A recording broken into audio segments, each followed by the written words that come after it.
नाकमा विभिन्न किसिमका गन्धहरू आउने जुन गन्ध सामान्य मान्छेहरूले थाहा पाउँदैन। मुखले बोलिराख्ने हो नि, तपाईँहरू बाटोमा हेर्न सक्नुहुन्छ, मान्छे बिजाउँदै हिँडिरहेको हुन्छ, त्यो खालको समस्या। यो छालामा वा स्किनमा कसैले टच गरिदिएको छैन, कसैले समातेको तानेको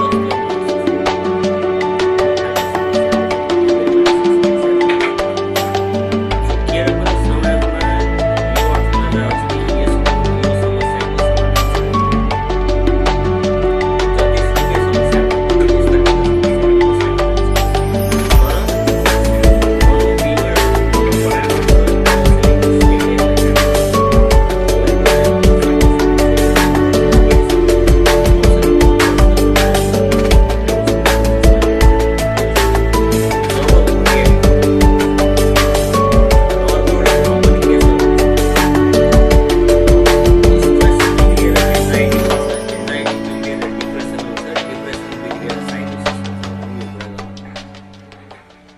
स्ट्रेसको आफ्नै समस्या छ, एन्जाइटीको आफ्नै सिम्पटमहरू हुन्छ।